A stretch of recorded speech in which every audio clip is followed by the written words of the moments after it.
Tudo que você faz na sua vida, você deve fazer com muito amor. E como dizia a minha sogra, que é a avó do Gabriel, se você tem que fazer alguma coisa, faça bem feito. Olá, pessoal. Começa aqui o Filó Podcast da Conexão. Você sabe que o bate-papo é sempre muito agradável, bastante enriquecedor, até porque a gente traz temas, né, e convidados, muitas vezes de áreas que, né, a gente desconhece, e justamente para aprender, para crescer exatamente com esse conteúdo que a gente recebe. Habib, tudo bem? Como é que estão as coisas por aí? Fala, Habib, tudo certo por aqui? Tá friozinho, viu, Habib? Nossa, tá mudando o tempo, né? Eu não sei, olha, é verão no inverno, é inverno no verão, tá ficando meio maluco o negócio, hein? É isso mesmo, Habib. Tá difícil, mas tô bem quentinho aqui, já tô com meu chazinho aqui, com a canequinha do Filó, que acho, deixa eu ver, tá aí, ó. Opa, fazendo Filó Podcast. É isso aí, Eu tio. quero uma, eu quero uma canequinha dessa também. Vou te mandar, tio. Olha, cuidado, cuidado, já vamos apresentar o nosso convidado, mas cuidado, doutor Edgar, que é mais fácil ele vender do que presentear, viu? O truque é danado, viu? Já Senão conheço não é a ele, viu? Bíblia, né? Senão não é a Bíblia. Não é a minha, Faz precinho camarada, viu, Habib? Faz precinho camarada. assim, cara.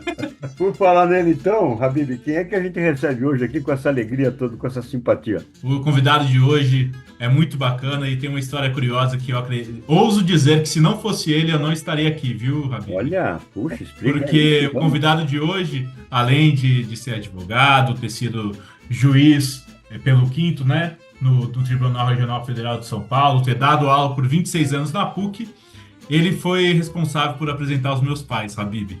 O meu pai, Verdade, a gente também já verdade. entrevistou aqui, ele trabalhou com o meu tio Edgar.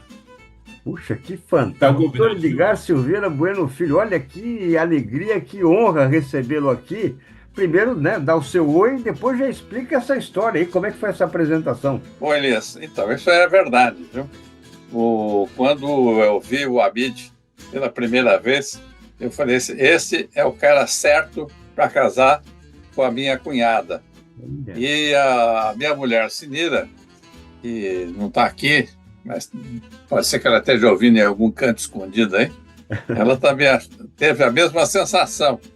E aí nós planejamos o encontro do casal e hoje nós temos o Gabriel aí, né, como prova de que deu certo. Não tenha E dúvida. eles continuam juntos. Não, e E um ontem, casamento longevo, né, com vários filhos. Parabéns, viu? Puxa, que percepção. Bom, aqui a gente começa sempre, né? A gente tem uma regra, né? Justamente até pelo que eu faço, né? Que eu amo biografias, conhecer histórias. Então, estou ligado, a gente começa aqui justamente pedindo a biografia, para que o nosso convidado conte um pouquinho da história de vida, até para a gente se familiarizar um pouquinho. então, eu vou contar uma coisa engraçada para vocês. Eu recebi a cidadania portuguesa recentemente. E isso porque a lei portuguesa previu que os descendentes de judeus sefaraditas que saíram de Portugal na perseguição os descendentes poderiam receber a cidadania portuguesa. E aí eu gostei dessa história e contratei um cidadão lá em Portugal para fazer um estudo genealógico da minha família. E aí eu fiquei sabendo que eu sou descendente de portugueses vindo dos Açores, Puxa, portugueses açorianos. Exatamente, sou descendente do Francisco Anis Bicudo, que foi o primeiro português que se instalou no Brasil, ali na região do Vale do Paraíba. Bom, 1570 você pode imaginar, né, o que tem de descendentes dele pelo Brasil inteiro. E alguns personagens famosos, como Maria Esther Bueno, que o, bacana. o Ayrton Senna, Santos Dumont, Getúlio Vargas e outros, mais dois presidentes da República, cujos nomes eu não me recordo agora. Eu sou um paulista que pode-se dizer que é quatrocentão, porque a família vem de 1570. E tem lá inúmeras pessoas sobre as quais eu nunca ouvi falar, e até a chegada da minha avó, que se chamava Lídia Franco Bueno. Ela era Bueno porque ela casou com meu avô, João de Deus da Silveira Bueno. Então, os meus mais próximos ascendentes são a Lídia e o João de Deus. Depois, meus pais, Nair e Edgar Silveira Bueno. E todos nós, esses últimos mencionados, nascidos em Mogi-mirim. Aliás, Eu doutor, vivo, só um detalhe aqui, eu, antes do senhor continuar, até para saber se dentro desse estudo, né, realmente isso está sendo levantado, porque muito, claro, em função, né, da Segunda Guerra e tudo mais, né, muitos diziam que alguns judeus, né, mudavam, né, os seus sobrenomes justamente para árvores frutíferas, né? Então, exatamente. Pereira, né, tem realmente esse fundamento? Tem exatamente esse fundamento. E esse meu ascendente, o Francisco Anis Bicudo, deve ser o bicudo, deve corresponder ao pássaro, e um dos pássaros que tem um canto dos mais encantadores do Brasil, né? Outro dia mesmo, por acaso, eu peguei o canto dos pássaros e reouvi o canto do bicudo, que não é um pássaro comum, né? E o bicudo ele atribuiu o nome. Eu não sei qual, eu não, acabei não sabendo qual era o nome judeu desse bicudo. Eu sei que o pai dele chamava-se Isaac Bicudo. E recentemente eu fui a Portugal, fui a Lisboa e aos Açores, para saber como é que é a terra da onde eu sou originário. E achei um lugar maravilhoso, ficamos encantados, eu e a Sinira. E também, mas não tinha a menor pretensão de conhecer nenhum dos meus ascendentes lá, ou parentes, melhor dizendo, né? Porque 1570 não tinha Claro, nem por onde começar a procurar. claro. Mas eu depois de fazer as visitas às belezas naturais lá dos Açores, que são muito ricas, a beleza natural é muito rica, e lá é uma ilha vulcânica e o vulcão ativo. Aí, no fim de todas as visitas, passamos um dia visitando só a cidade de Ponta Delgada, que é uma espécie da capital lá dos Açores, e fica na principal ilha de lá, que é a ilha de São Miguel. E aí nós fomos fazer uma visita pela cidade. E ao fim da visita, já quase 5 horas da tarde, nós entramos numa igreja de São José, que é maravilhosa. E a minha mulher ficou interessada em comprar um livro da igreja. E foi falar com o padre, porque não tinha uma lojinha lá. Não tinha lojinha, lojinha não tinha. Aí conversou com o padre muito simpático, nos chamou para conhecer a sacristia, onde estão os tesouros da igreja, e o teto também, uma coisa bonita. E conversando com ele, ele perguntou por que nós estávamos visitando os Açores. Aí eu contei, ele falou, poxa, então você é descendente dos bicudos? Eu também somos parentes. Olha só que coincidência. Tem mais coisas aí, mas senão eu vou ficar contando só dos Açores, vai ficar sem graça, né? Não, imagina, tio. E, Habib, já peço aqui, né, para a audiência, já peço minhas desculpas, mas eu vou chamar o Edgar de tio Edgar, porque Claro. senão, se eu chamar de formal, para mim vai fugir muito e não vai parecer real. E eu chamo o tio Degas, eu te chamo de tio E tio Degas, Degas, o tio tio Edgar, Degas. né? Então eu vou me permitir essa Não vai ficar informalidade. natural, tio Edgar. Fala tio Degas mesmo, que é Beleza, então. mais natural. Combinado, tio Degas. Tio, sabe que é muito bacana isso? Eu também sou de Mojimirim, né, Habib? Não sei se você sabe, mas eu vim de lá também. E, tio, eu tava pensando aqui, eu tava lembrando aqui de uma vez que eu fui uma vez na casa dos seus pais, tio. Eu lembro de ver uma foto do seu pai, ele foi para a Segunda Guerra, não foi?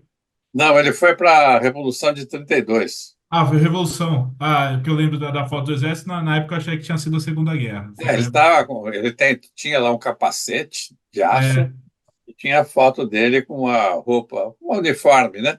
aham. Militar. E, tio, eu fiquei pensando muito hoje isso. De onde que veio a ideia de você fazer direito? Como que você chegou nisso para virar advogado? Ah, no tempo que eu era jovem, você tinha algumas carreiras universitárias que você faria. As tradicionais: direito, medicina, engenharia e um pouco de agronomia. A agronomia talvez fosse a que eu mais tivesse proximidade. Porque, eu gosto de fazenda, gosto de recreação, essas coisas. Então, acho que se tivesse aptidão para matemática, eu teria sido agrônomo. Mas, como eu não tinha nenhuma para as ciências, então me sobrou fazer direito. Vim para São Paulo para fazer o último ano do clássico, e aí eu acabei entrando para o Mackenzie e me formei por lá em 1971. Aliás, E aí uma grande escola de direito, né? é uma grande escola de Grandes direito. nomes passaram por ali, né? Exatamente, exatamente. E naquele tempo, nós tínhamos aqui em São Paulo a São Francisco, que é a melhor e a mais conceituada, né?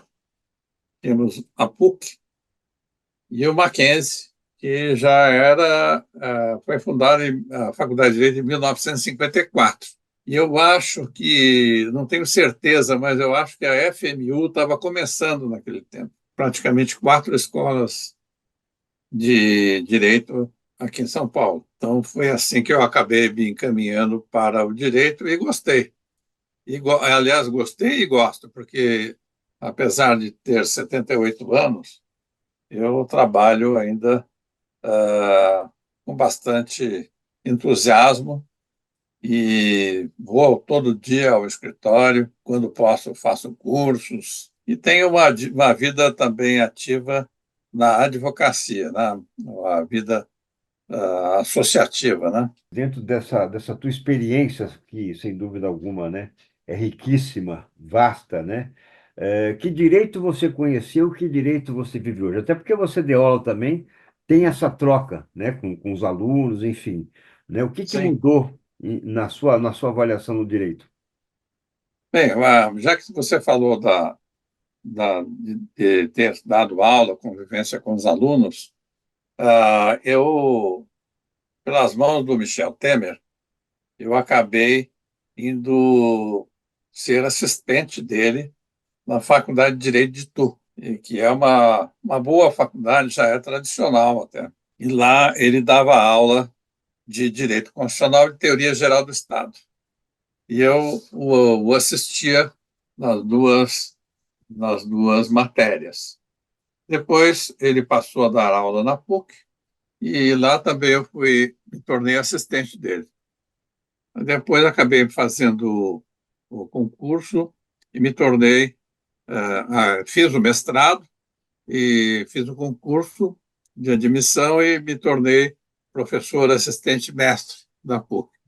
Não fiz o doutorado, porque o doutoramento, além da dificuldade que você tem de fazer o doutoramento, uma tese mais elaborada e tudo mais, há um outro complicador, que é que você, sendo doutor, você é designado para bancas examinadoras de candidatos ao mestrado, né? E isso dá um trabalho, porque aquelas teses maçudas, né, que o pessoal costuma fazer, cheio de citações, etc., e pouco conteúdo próprio, né? Então, me daria muito trabalho. E como eu vivia da advocacia, eu não ia ter muito tempo para isso. E no tempo que eu estava no tribunal, o número de processos que eu tinha para julgar era muito grande.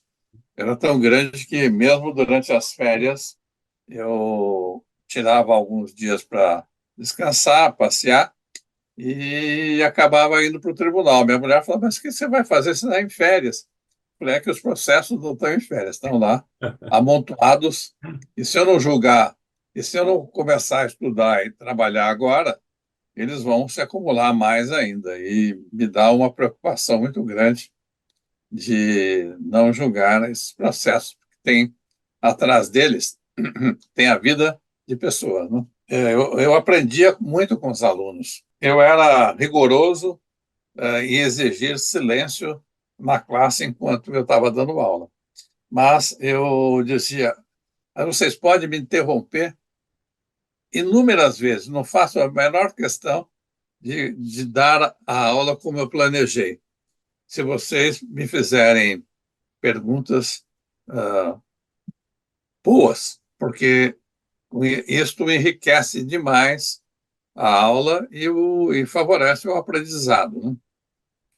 Não só o aprendizado para os alunos, mas até mesmo para o professor, porque às vezes o aluno falava, dizia, mesmo que vocês achem que a sua pergunta é idiota, você faça, porque nem sempre aquilo que aparenta ser idiota é idiota, mas é uma pergunta inteligente que ninguém fez. Eu me recordo uma ocasião quando eu estava fazendo mestrado lá na PUC e o professor Celso Antônio Bandeira de Mello, que é um brilhante mestre, eram por volta de 10 e pouco da noite, e alguém fez uma pergunta para ele que punha em xeque algumas das suas convicções ou afirmações. E ele, com grande simplicidade, ele acabou falando, bem, vamos refletir sobre aqui. E aquela aula que iria terminar logo em seguida, durou tanto que nós tivemos que pular os portões da PUC para sair, porque já estava tudo fechado. Puxa, que Essa aí entrega, eu né? não conhecia não, viu, Rabir? Tá vendo? Por isso que o piloto tá aí, né? Sem dúvida alguma, Ah, para trazer essas novidades, né? E mostra também, né? Sem dúvida alguma, de Gary também, Habib, essa entrega, né? De quem justamente está ali, né? Para compartilhar conhecimento, né? Não tem hora para terminar. Tem hora para começar, mas não tem hora para terminar. Exatamente. Tio Degas, eu estava pensando aqui, eu penso uma série de coisas, né, Habib?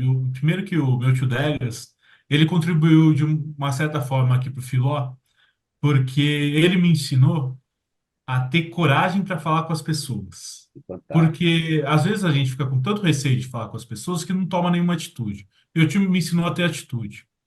Foi por causa dele que eu fui conversar com você e depois foi isso. Mas e também isso me ajudou muito a trazer os entrevistados aqui, Rabi. Que eu falei, o não eu já tenho, o que que vai acontecer? Mas que a gente vai receber um não. Exatamente. Né, tio? E eu tenho um outro ponto. Tem várias coisas que eu sempre tive vontade de perguntar, aproveitei para trazer aqui no Filó. Você é advogado, árbitro e você já foi juiz pelo quinto. Então você tem três visões diferentes aí em um período que foi muito diferente. Eu imagino, e o que é interessante, por exemplo, você foi advogado primeiro, depois foi juiz pelo quinto e voltou a ser advogado. Eu queria saber, tio, qual que é a diferença, né, do que você vê do árbitro para o juiz?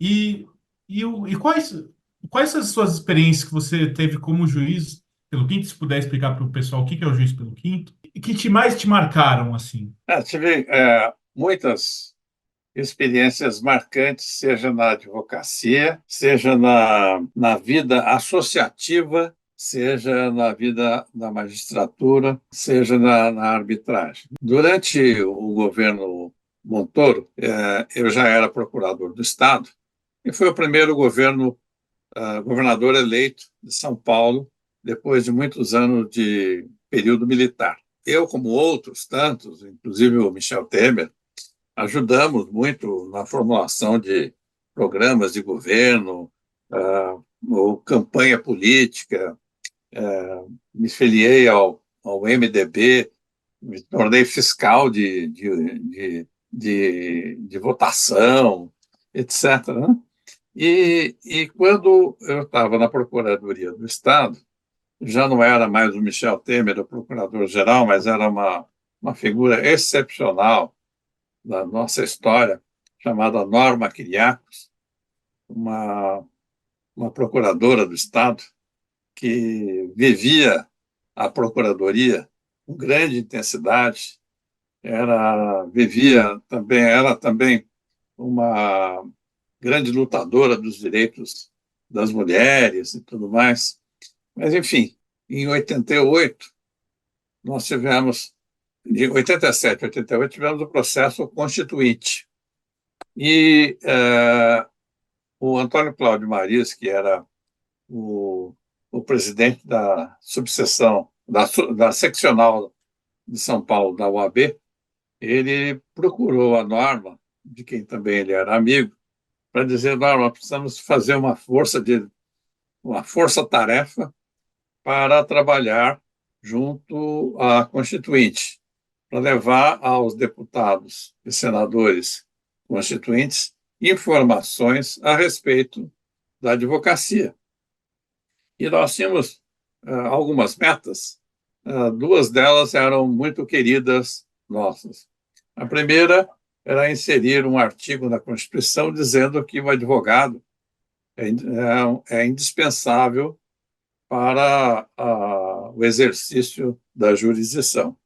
E a outra era também fruto de uma observação nossa da deficiência da defesa do Estado, inserir na Constituição que a defesa do Estado deveria ser feita por advogados selecionados por concurso e membros de uma carreira.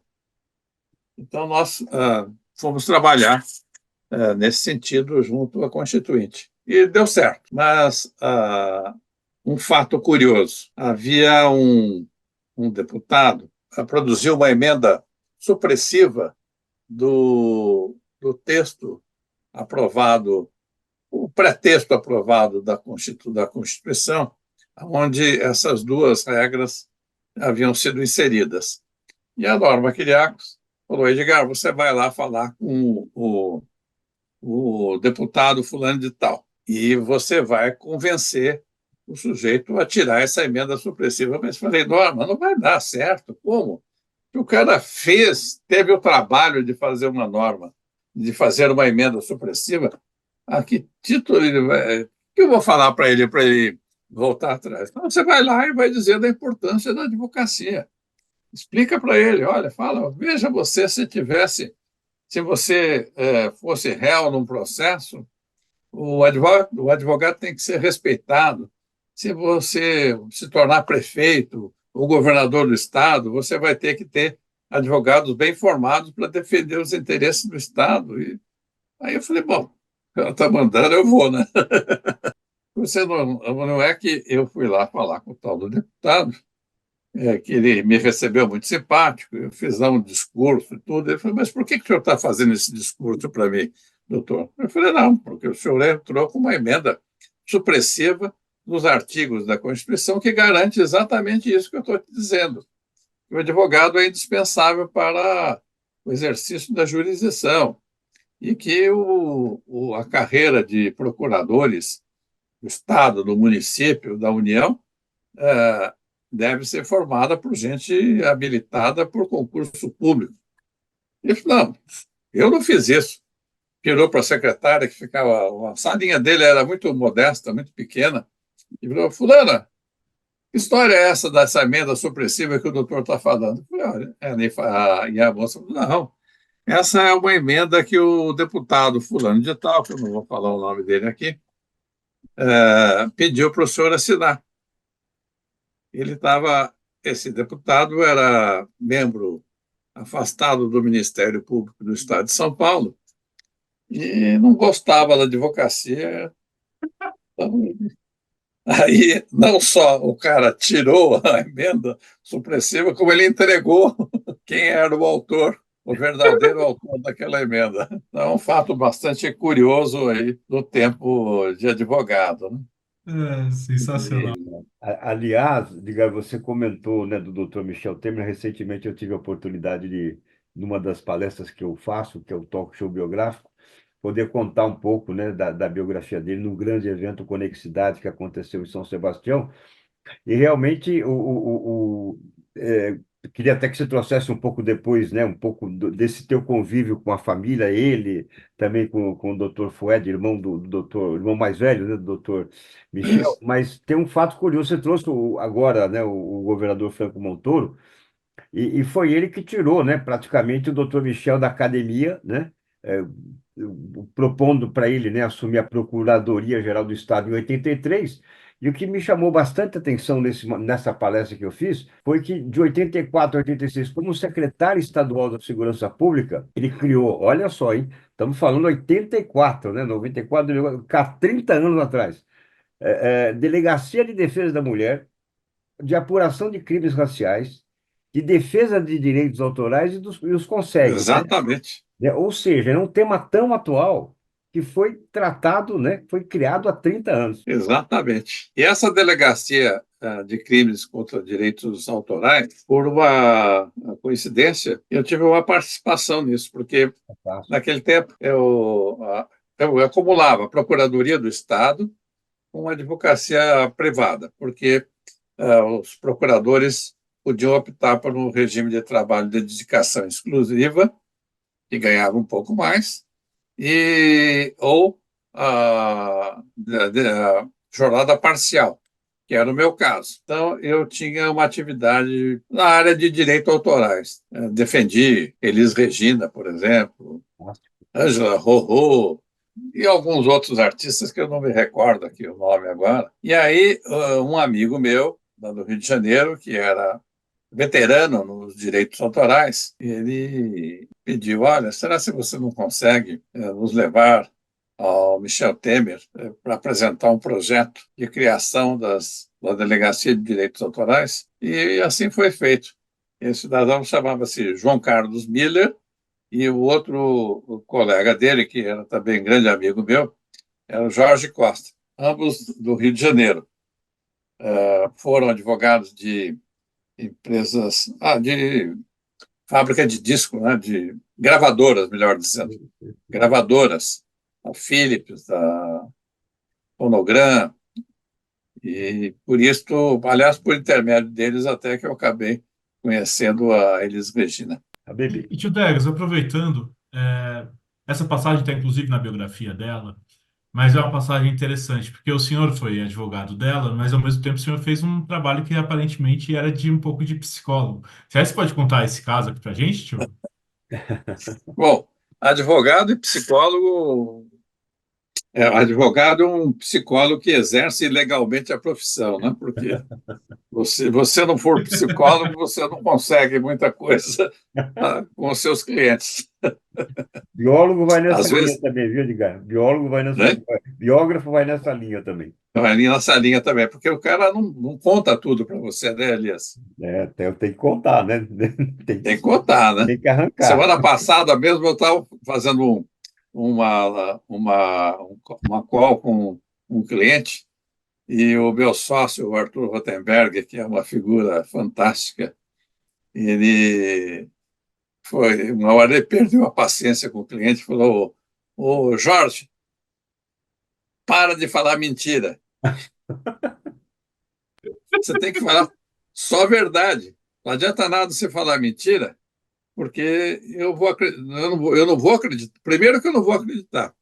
E se eu acreditar, você vai ter vai ser um advogado e um idiota, porque ele vai contar a mentira para o juiz, Tá. mentira tem perna curta, vai ser descoberto, nós vamos perder a causa. Você está pagando por nada, né? Então, há o psicólogo também faz isso, e o psiquiatra também, né? Ele é obrigado a arrancar do sujeito, assim como o sacerdote também, quando você vai confessar, você percebe quando o cara está te enrolando, né? Aliás, isso me fez lembrar que eu brinquei com o doutor Michel nesse dia, né? Quando eu mostrei uma foto dele com o Papa, né? Com o Sim. Papa Francisco, e eu falei: presidente, o senhor fez aquela pergunta fatídica: quem jogou mais bola, Pelé ou Maradona, né? Aí ele deu risada. Eu falei: mas o duro não é perguntar isso, o duro é falar: Papa, não pode mentir, né? Tem que ser sincero. Eu fui advogado da Elisa, agora acho que lembrei de um fato aí. É, Ela havia se separado do Ronaldo Bosco, né, e tinha um filho, que é o João Marcelo, que hoje está até nas rádios aí, não? Ele conhece bem música, acho que tem uma empresa na área de espetáculos musicais e tal. E esse garoto era muito pequenininho, e toda vez que ele deveria visitar o pai, ele se opunha a isso bravamente. Não, não pode! E falava um monte de bobagem a respeito do ex-marido, né? Não vou deixar. E aí vinha a carta precatória de busca e apreensão do garoto para entregar para o pai. A hora que a carta precatória conseguia ser cumprida, o período que ele deveria estar com o pai já tinha terminado e o menino não ia viver, não ia passar com o pai. Até que um dia eh, eu que não era o advogado dela nessa área, era em outra área, foi defendi numa questão de direitos autorais, num espetáculo chamado O Falso Brilhante, e defendi com êxito. Então ela ficou muito grata, né? E achando que eu era capaz de tudo, né? Então, quando surgiu um desses problemas de chegar o momento do filho e passar uma temporada com o pai, eu acabei a convencendo de que, dado que o pai já tinha uma outra mulher, ela falou, deixa o menino ir passar uma temporada com o pai, que a outra mulher vai cuidar de evitar que daqui para dos próximos anos o menino vá passar os dias que ele tinha que passar com o pai. Por quê? Ele falou, mas por quê? Ah, porque ele é o filho da Elis Regina. E vai ser um fantasma na vida do casal. E não deu outra, viu? Foi só uma vez. Mas ela exigiu que eu fosse levar o menino para o Rio de Janeiro. Eu nem sei se um dia, quando eu encontrar com o João Marcelo, eu vou contar essa história para ele. E é muito bacana, né, tio, que depois ela foi visitar também quando os seus filhos nasceram, né, tio? Foi quando o Márcio nasceu. Eu morava num apartamentinho de 40 metros quadrados, viu, Elias? Tinha lá o quarto, a sala, a cozinha e uma área de serviço. Aí o banheiro, claro, né? E, e ela foi nos visitar. A nossa cama, nós estamos no começo de vida, o nosso sofá era uma antiga cama que eu tinha, e a minha mulher, que é muito engenhosa e criativa, ela transformou aquela cama, com as almofadas, etc., num sofá. E ali estava a Elis Regina, o César Mariano, que era o marido dela, o irmão dela e a cunhada. E ficaram lá horas, em casa, num papo muito agradável, até que a Cidira já não aguentava mais, porque no dia seguinte ia acordar cedo para amamentar, foi dormir. Edgar, você falou uma palavra aqui que, sem dúvida alguma, vem ganhando cada vez mais musculatura, mais importância, que é a arbitragem, né? Sim. E uma linha de, né, que eu gostaria até que você trouxesse um pouco mais sobre esse conceito, né? Mas aparentemente uma linha que traz conciliação, que pode, inclusive, né, desafogar um pouco do sistema jurídico, dos processos. Conta um pouquinho sobre essa atuação com a arbitragem. Então, veja bem, isso você tem toda a razão. Pela terceira vez, fui árbitro de uma arbitragem que não se concretizou, porque no curso do seu processamento, as partes acabaram se compondo. Porque na arbitragem, assim como no processo civil, tem uma petição inicial, que são as alegações iniciais, onde uma parte expõe as suas razões e depois as alegações da parte contrária. E, em seguida, o tribunal arbitral fixa alguns pontos que deverão ser objeto de controvérsia. Uma vez fixados os pontos controvertidos, as partes acabaram se compondo. Então, isso confirma o que o Elias falou da conciliação, né? Nem sempre você consegue isso num processo judicial, mas a arbitragem às vezes se torna mais fácil. No entanto, há também, eu estou numa arbitragem, acho que há uns 10 anos, e até agora não terminou. E as partes não têm meio de se conciliar, até para definir quem seria o liquidante das empresas que precisavam ser liquidadas. Não conseguimos isso por consenso das partes. Tivemos que indicar um liquidante que nós tivemos que procurar no mercado, enquanto as partes poderiam mais facilmente chegar a isso. Tio, aproveitando aqui, eu tava lembrando aqui que é bacana isso que você está. O senhor hoje é presidente, é vice-presidente do IASP. E o senhor está lá também, quem trabalha junto com o senhor lá é o doutor Diogo, que foi meu chefe. Eu queria saber. Opa! O Diogo, eu trabalhei com ele lá no Machado Melo e Fávero, foi muito bacana. Eu fui Tá. estagiário dele e do doutor Fabrício também, dois queridos e são pessoas muito bacanas. E, tio, eu gostaria que o senhor falasse um pouco do IASP, para quem não conhece, o trabalho que vocês fazem lá e a importância que tem para a advocacia. O IASP vai completar esse ano o seu SESC Centenário. É uma entidade da advocacia das mais antigas do país, né? Ele foi fundado antes mesmo de existir a OAB. A primeira sede do IASP foi no Tribunal de Justiça. Ainda era na rua Casper Libero, se não me engano. E o IASP reúne advogados que não buscam no IASP uma prestação de serviço como se busca na Associação dos Advogados, que é uma entidade também não tão antiga, mas muito prestigiada, né? Da qual eu fui conselheiro por 9 anos. Saí de lá para me tornar juiz do TRE. O IASP ele tem uma característica, é mais um trabalho intelectual do que de prestação de serviço. A prestação de serviço que o IASP dispõe para os associados e até para terceiros são os cursos que organiza usando associados ou professores de fora, né? Mas o forte do IASP está nas comissões de trabalho. Então, temos lá comissões de trabalho de direito do trabalho, de direito tributário, de direito autoral. Está para ser criado agora uma comissão de liberdade religiosa e assim por diante. Então, essas comissões se reúnem e produzem um farto material que pode ser usado para divulgar certas posições no direito ou até para contribuir com os estudos que devem ser feitos pelos órgãos legislativos quando estão trabalhando num projeto de lei, na discussão de uma proposta legislativa, né?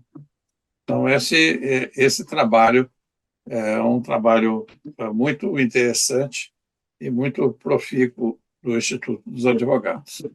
E o que faz com que ele, sem prestar grandes serviços à comunidade, tenha conseguido sobreviver por 150 anos, mediante a contribuição dos associados, só isso, praticamente, que não é baixa. Tio, muito bacana. Se deixasse, eu podia aqui conversar horas com você, né? Como eu sempre fico com os nossos papos, né, tio? É verdade. E, tio, eu queria uma mensagem final, se pudesse, para os jovens, o que você aconselha?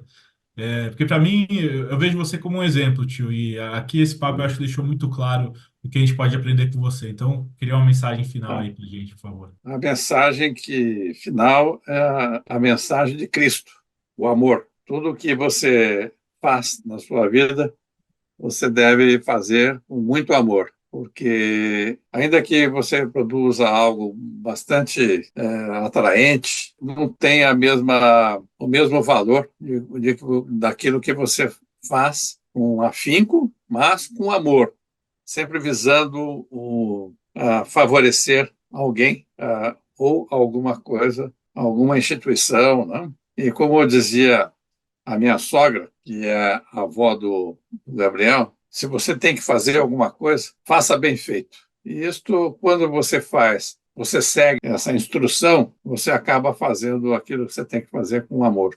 Isto é que eu deixo aí de mensagem aos jovens. E também o seguinte, quando eu entrei para a magistratura, no dia que eu tomei posse, veio nos dar posse um ministro do Superior Tribunal de Justiça, já falecido, chamado Washington Bolívar de Brito, e que mandou uma mensagem como essa que eu estou mandando agora para nós, juízes. Julguem sempre com misericórdia. E isso foi muito importante para mim, porque eu me tornei juiz da área criminal, e toda vez que eu ia julgar processos criminais lá, eu me lembrava dessa orientação dele, né? E procurava estudar aquele caso não como vendo só um crime, né? Mas vendo o que levou o cidadão a praticar aquele crime e quais eram as circunstâncias que poderiam agravar ou diminuir a intensidade da pena a ser aplicada. Muito bacana, viu, tio? E Quero lembrando... agradecer muito essa oportunidade aqui, porque me fez recordar coisas boas. Nossa, tio, eu que agradeço, viu, tio? Obrigado por ter topado aqui de conversar com a gente. É muito gostoso, são muito legais essas histórias e eu espero que nossos ouvintes e a audiência curta também, tio. E, Habib, Legal. você sabe que, né, a minha avó, né, foi também um dos motivos de eu ter conhecido você, que foi a primeira franqueada Fisk, É verdade. e por conta do Mr. Verdade, Fisk, eu conheci o Elias Awad, verdade, que foi biógrafo do verdade. Mr. Fisk, né? Que é biógrafo. Exatamente. Exatamente, Eu tive a honra de escrever a exatamente. biografia do Aliás, Mr. Fisk, né? parabéns pelo seu trabalho, viu, Elias? Muito obrigado, muito obrigado, obrigado. Igualmente, né? Com certeza, né? Pelos teus valores, pelo teu exemplo, né? Tá aí o Gabriel, esse jovem talento, né? Tendo você como espelho, né? Como um grande exemplo a ser seguido. Então, eu acho que isso representa que valeu a pena e tem valido a pena, né? Sem dúvida alguma, né? E deixa eu fazer uma correção aqui, porque eu falei que foi há 30 anos aquelas realizações do doutor Michel Temer, né? Como secretário de Segurança Pública, são Sim, 40 anos, né? Quatro são 40, décadas, né? Então, realmente, só fazer essa exatamente. correção. E Edgar, aqui a gente chega atrás da cadeira e deixa a cadeira aí, porque sempre que tiver coisa boa, um papo bom, é só chegar. Então, Tá bom, estou às ordens, viu? você já é do Estou às time. ordens. É o doutor Edgar Silveira Bueno Filho, que sem dúvida alguma tem uma carreira brilhante na área jurídica. Bom, pessoal, muito obrigado aí. Não esqueçam de seguir a gente nas redes sociais, no @Filol Podcast. Estamos lá no LinkedIn, no Instagram e no Spotify também. E no YouTube. É isso aí, Habib. Tchau, pessoal. Se cuidem. Até Tchau, o tchau. próximo Filó.